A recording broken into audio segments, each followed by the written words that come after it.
Welcome back. You're still watching the news at 10, broadcasting live from Channels Television. We're still with our guest, Mr. Michel Arion. Thank you for staying with us on the news at 10. Now, the British Parliament is yet to ratify the result of the referendum and has received petitions for a revote. Would this affect the initial referendum in any way? Well, it's for the British government to decide. For the time being, I understand that it's first of all for the government to decide. Now, probably but I'm not specialized in British constitutional law, but one may imagine that the British Parliament must have a say as well. So there will be, I suppose, conversation between the government and the Parliament, and we do expect a notification of the decision in the coming days or weeks. So what does the EU make of this? Of that? Well, yesterday we had EU heads of states and government meeting, and the conclusion after the meeting was really to urge the British government to bring clarity as soon as possible. Now, there are already fears that Britain's decision will affect economies in Europe and the rest of the world, Africa inclusive. Do you think these fears are legitimate? Well, it's never good to have a country leaving a bloc. We believe it's bad for both sides, for the Union and for the UK. No, one should not overestimate the impact of this decision on the EU. I don't think equally we should overestimate the impact on the UK itself or on Africa. But for the time being, it's extremely difficult to say. You know the volatility of the markets, you know how the psychology plays an important role. So what we need, as I said, is clarity. It's also to reassure the markets, reassure the citizens. So if we can bring these reassurances, I don't expect too much of a shock. All right, Mr. Michel Arion, EU delegation to Nigeria at the head. Thank you for joining us on the news at 10. Thank you. The Nigeria Labour Congress has withdrawn the strike notice it served on 6 commercial banks over the mass sacking of workers and redundancy in the banking sector. During a media briefing in Abuja, the president of the NLC, Ayuba Waba, said it was agreed that all issues would be put on hold to await the outcome of a meeting proposed by the Ministry of Labour and Employment. The worker has a right, the employer has a right under employment contract by our laws. And therefore those laws must be respected. Why we are here is because workers should not be treated as slaves in any of our sectors, either public or private. There are laws guiding employment. There are laws guiding redundancy. Whatever you want to do as employer, you must respect the laws, because that's our guiding principle. If you declare redundancy, you must respect the law. And the law is that you must engage the union, the workers' representative must be aware, you must inform us about the scope of the redundancy, and also you must be able to pay what is due to the worker. So those are issues that are provided clearly in the law. And therefore what we are trying to do here is for both parties, both employers and workers' representative, to ensure that this provision in the law is followed to the letter in the interest of both parties. Well, that's it from Abuja. It's over now to Adeshawa for business news.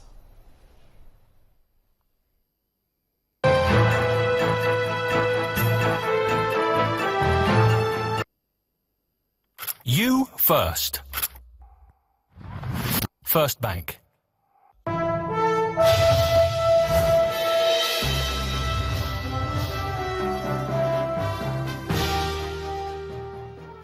Thanks a lot, Gloria. Good evening, everyone. Welcome to Business News. The Association of Bureau de Change Operators of Nigeria wants the central bank to provide clarity on the role of its members in the new FX regime.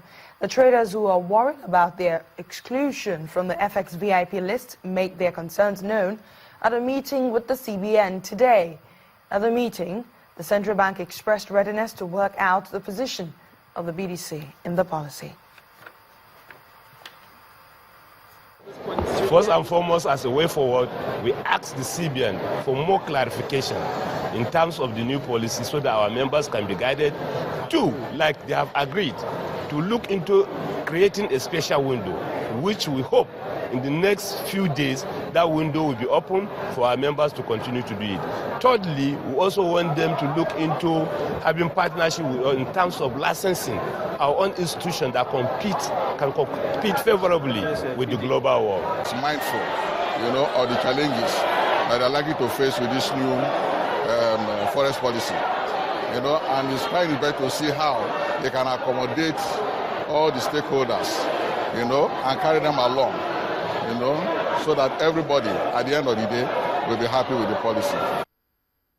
MTN Nigeria has won the frequency spectrum license for the 2.6 gigahertz band as the sole bidder in the auction carried out by the Nigerian Communications Commission, NCC. The 10-year license, which was acquired at about 18.96 billion naira, is expected to deliver global mobile broadband and 4G Lite services to over 60 million Nigerians. The NCC has described the spectrum as a significant boost for broadband revolution that would ensure greater coverage, access, affordability, and innovation for customers. Although Nigeria is one of 28 African countries currently offering 4G Lite services, customer penetration has been restricted to a few major cities. The Nigerian stock market recovered marginally at the close of today's trading session as investors halted profit-taking. BC Adebayo tells us more.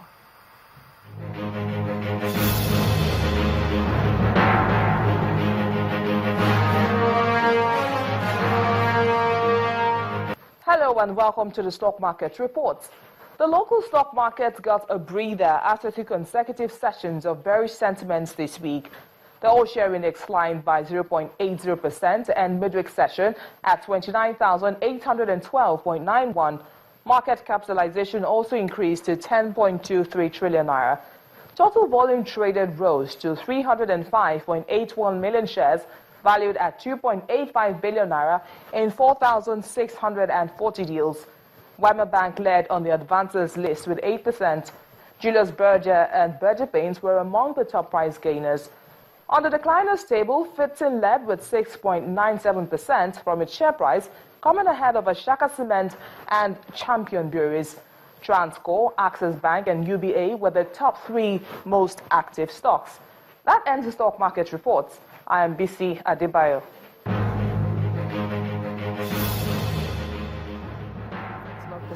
Stock markets across the globe ended Wednesday's session mostly positive and as they gradually recover from Brexit concerns. Let's take a look at these figures.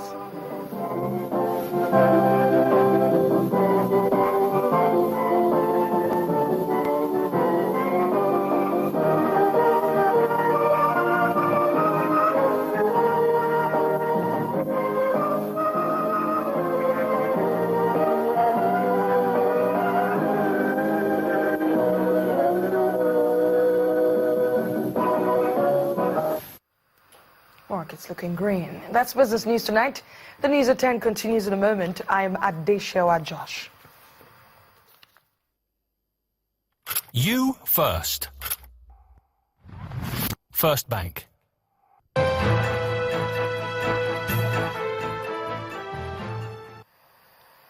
Motorists plying the Makurdi-Enugu Highway and traders in Eke and Obokolo communities have expressed concerns over the poor condition of the road. Tonight, a community report examines the challenges of insecurity being faced by users of the road and efforts being made by the federal authorities to resolve these issues.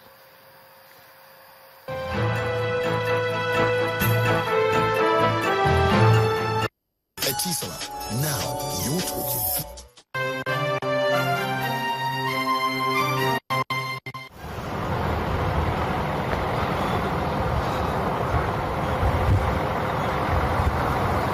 Heavy-duty trucks jingling up and down Eke Ubokolo axis of the Makurdi-Enugu Highway. About 336 kilometers long, this road connects Benue and Enugu states. It was constructed 18 years ago and has become a nightmare despite constant repairs by the Federal Road Maintenance Agency, FEMA.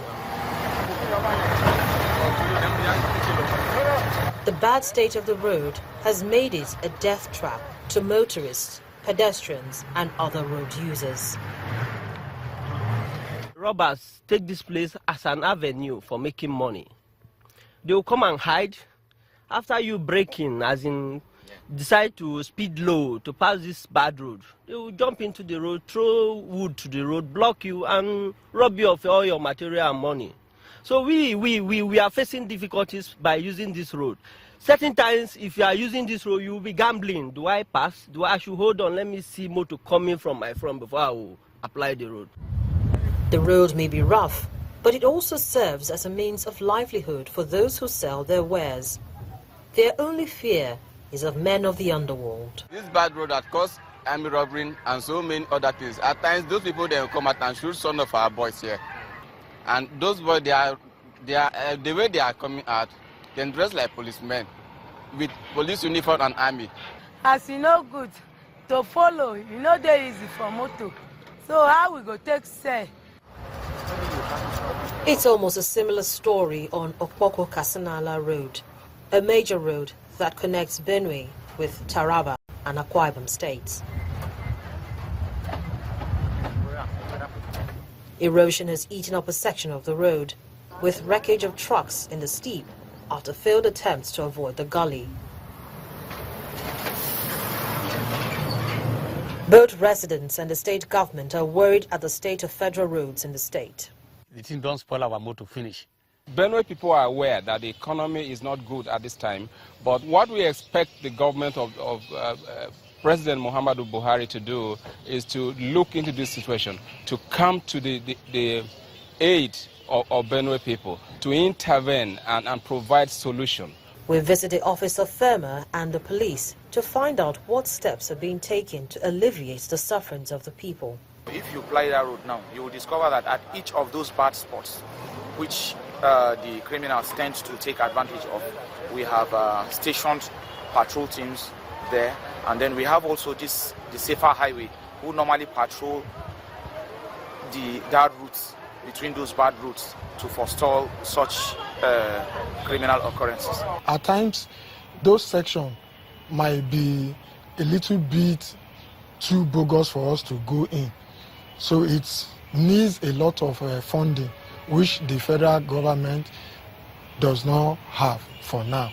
But within the resources available to FEMA, we have been able to do some direct labor job.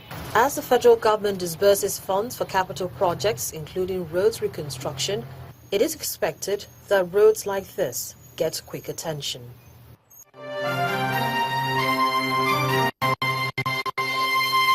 Etisala, now you're talking.